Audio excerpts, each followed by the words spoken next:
Standing on pillars of darkness, floating me through the sky into the center of the cyclone, inside the eye, floating man, bringing me into the floating land. I dissolve into salt.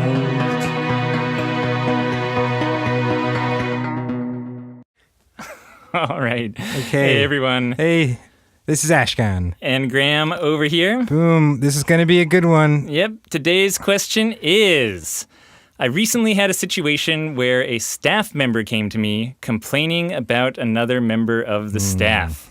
How do you handle things like this? Yeah.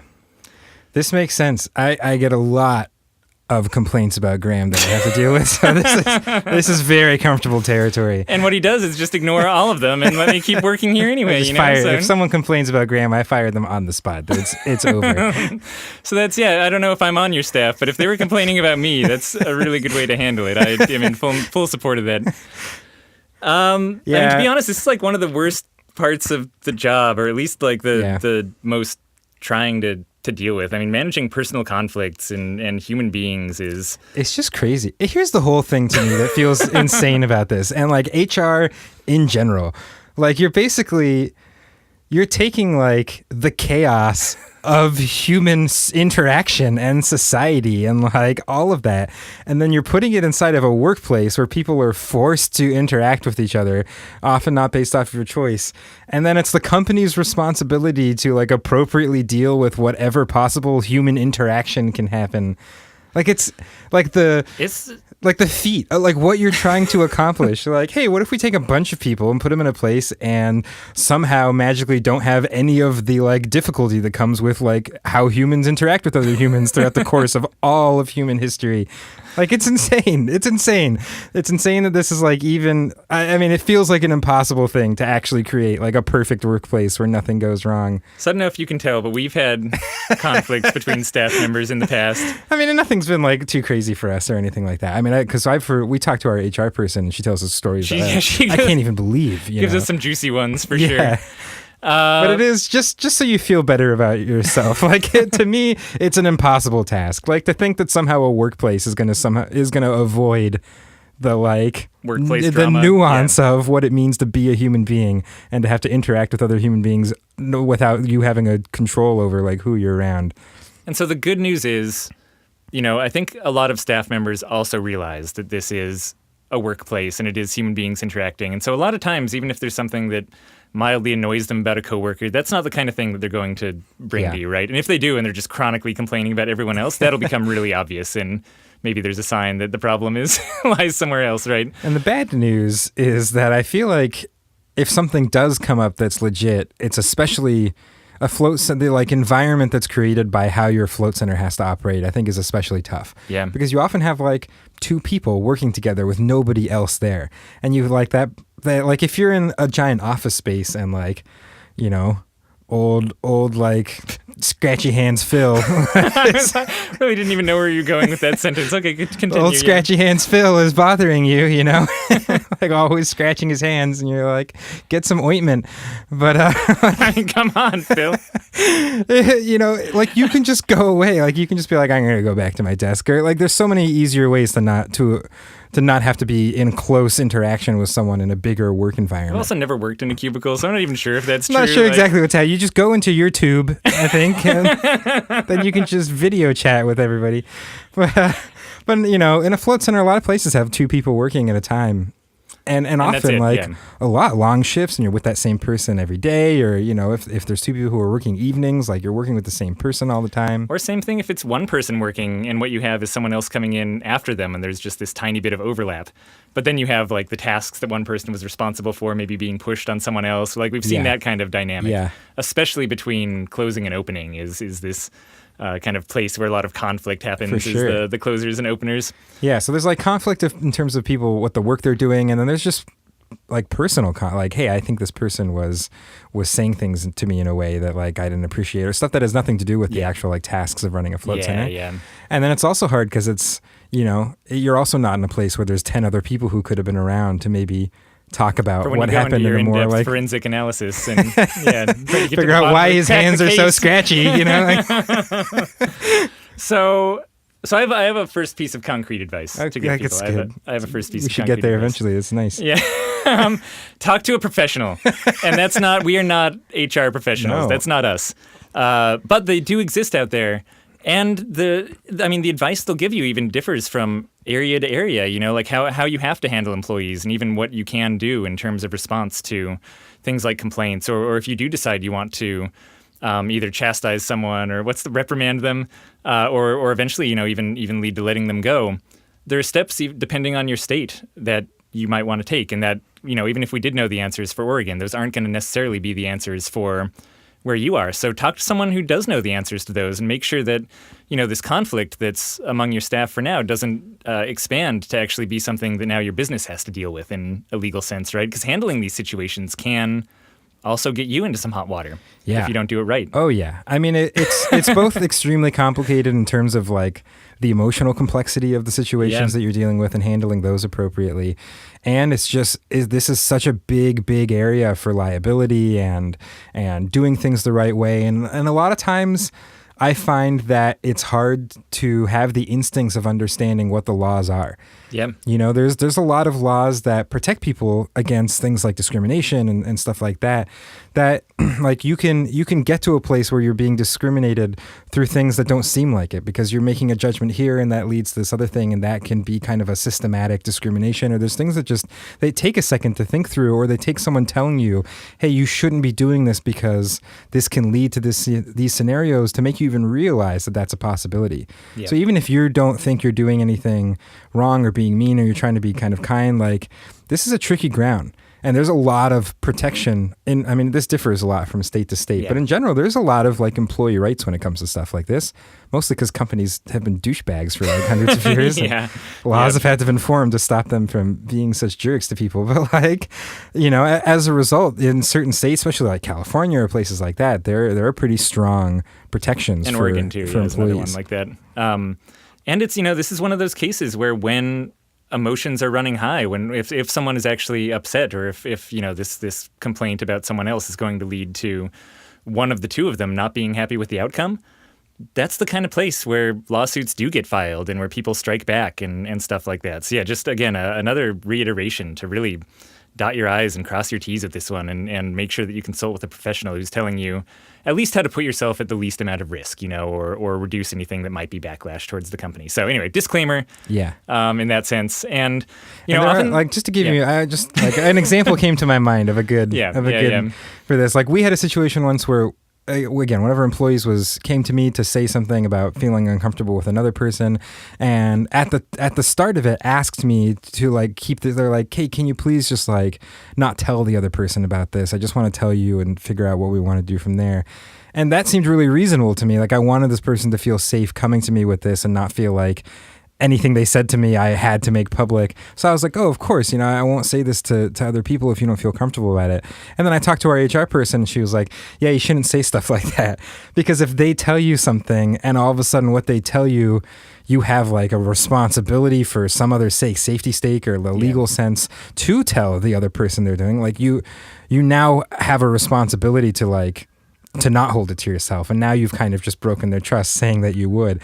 And that's a good thing to realize going into a situation like that, and that's why HR people are awesome. Like, they've been through this before, and they're like, oh yeah, like nope, that's not how you want to say that. Like, I've been down that road. It is true. And to be honest, a lot of the advice, like, it may sound like you're going to a professional and you're just going to get really dry advice that you don't want to hear, and you might, but it's probably going to be good advice and is there for a reason and will protect you. So I don't know, like, this is a personal conflict with me, because I want to be a very personable business and not be, so bureaucratic and hard-nosed. A lot of float centers too, right? Like, there's always a culture of like a bunch of friends, like, running a business together is often what workers in a float center feel like. Yeah, and we call it like the float family, and that extends often to our staff too, right? It feels almost familial a lot of the time. So you don't want to just get down in the weeds and be like, nope, like this is how it shall go, and we need to protect the business at every turn, and as a result, do these regimented mechanical kind of actions. Right.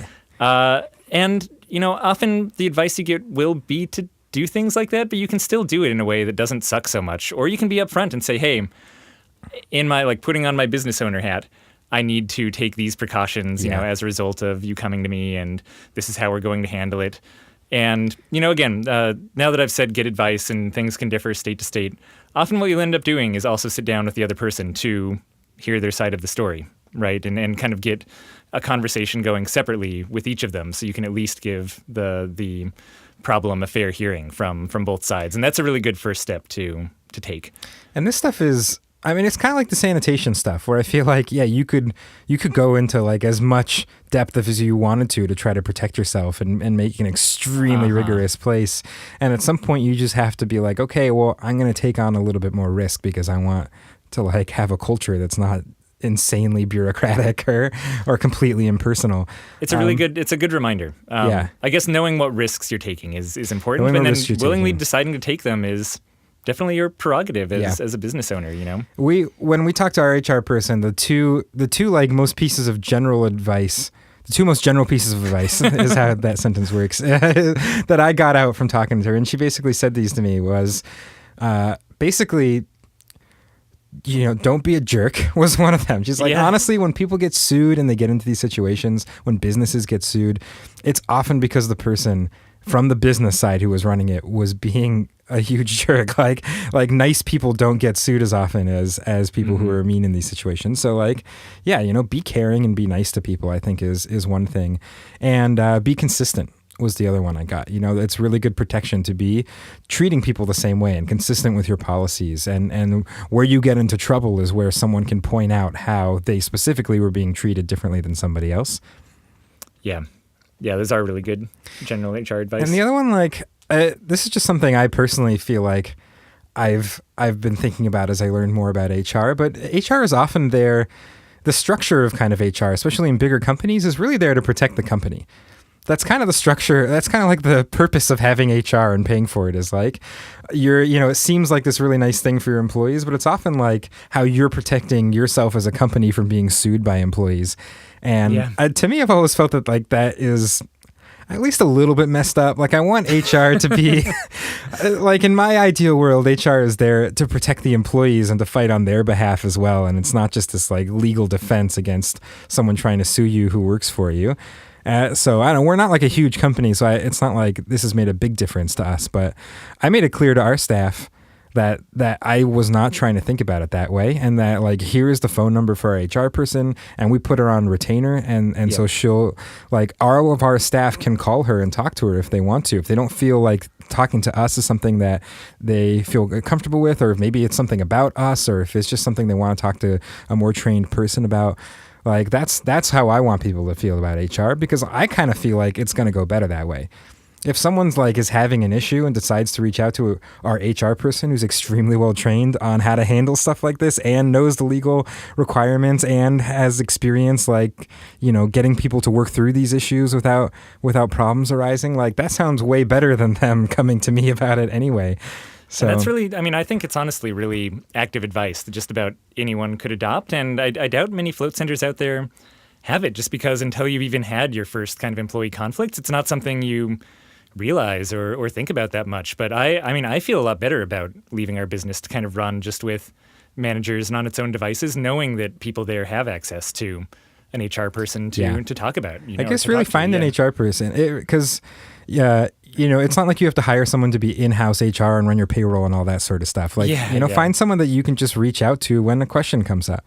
Like we reach out to our person. Something comes up maybe once every 3 months, or some little thing comes up, or maybe it's just something to do with the laws surrounding how quickly you need to pay someone when they decide to leave. There's all these little rules, and it's just easier to be able to reach out to someone. And we've done it to the point where our managers can have someone to ask, or even put together a little training day. And I found it to be amongst the least intuitive sort of information in terms of running a small business. Neither of us went to business school, and I feel like we picked up a lot of the basics in just having to do it, right? Like you have to form this legal entity and you got to do this and you got to like pay for this thing and you got to like do your books. And we kind of like that stuff all came naturally out of a requirement to do so. And then I started learning HR. I'm like, wow, there's just so much stuff here that wow, was we were like, doing everything wrong. Like, how did we do? We were just following our best instincts like we always do. We just got everything wrong. Huh? yeah, like Interesting. if there's like one class I think should be required to open a business, I think it should be an HR class. Seriously, yeah, it's not a bad idea. Yeah. So before we wind this one down, I did want to cover a couple things in terms of things not to do if you're approached with a complaint from one of your employees about another one. Yeah. Get physical. Shove them. Well, how would you respond to this? Right. Well, so number one is don't brush off their complaint.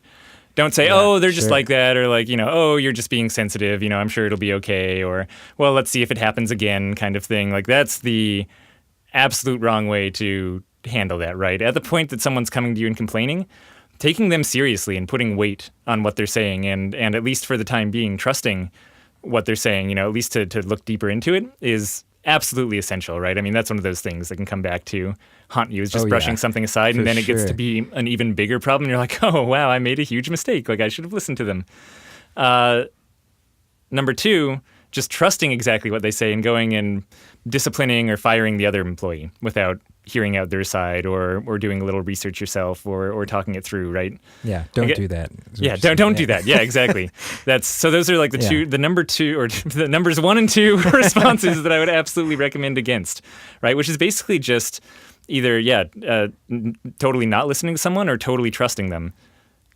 Both don't do that and make rash actions on it, Yeah, and I think documentation is another good one to keep in mind. Yeah, absolutely. That was like, and we kind of like, it's one of those things that is very easy, like starts to really easily feel extremely bureaucratic when you're like sending someone a report on your meeting or something like that. So it's, we put a little bit of thought into having that documentation. What we do is if we have a meeting like this with someone, we'll email them afterwards in a casual way and just be like, hey, just so you have this to reference, like, here's the stuff we went over in our chat today. Yep. And please let us know if it seems incomplete or there's anything else you wanted to add. Because that's like, that's kind of the safety net you're building for yourself. If this does go somewhere, you're going to be really happy that you have... Like south? If it goes south? If it goes south specifically, yeah.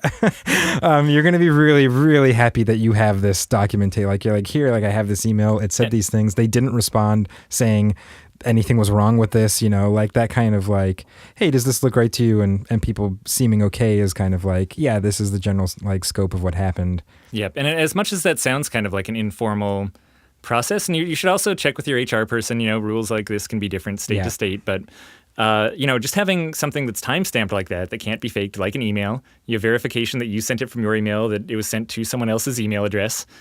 Stuff like that is great. It's amazing to be able to point to something that actually has a date timestamp on it and with the details, and they're either agreeing or providing some more information, right? And even just for them, sometimes when you send out those emails, they say, actually, there was something else I forgot to mention. And even just kind of repeating back to them what they said can help with making sure you have the full scope of what they were trying to bring up. Yeah. And, if things are really bad, I was just talking to this about our HR person as we were just chatting general HR stuff, and she was telling me some like horror stories about other places. But yeah, she said if things are really like get really bad between a couple people, the most common scenario is that one person just leaves. And there's other ways of trying to resolve things, but often someone in there is just kind of like, I just don't want to like deal with this anymore or deal with this person anymore, and like finds another job. And HR can also help you like make that process go as legally smooth as possible and make sure that them leaving is something that is done correctly and well and documented and all that sort of stuff. And I don't know, I mean, that's kind of an unfortunate thing to hear, but apparently that is like the most widespread outcome of something is just like things got so bad that trying to get two people to have to like interact with each other again is more work than at least one of them wants to put in. Yeah. All right. Well, that was a heavy topic. I mean, it's some of the least pleasant stuff that you'll deal with in not just the float industry, but any job. And again, right? It's great. Just remember that the entire burden of human interaction is being put onto you as a business, and that's what you're being asked to deal with. So it's a little preposterous to me. Yeah, and good luck. I hope everything works out smoothly over there. Yeah. All right. And if you have your own meaty questions you want to send our way, go to floatanksolutions.com/podcast. podcast. That's right. That's the site. We'll see it right. Yep. Have a good night.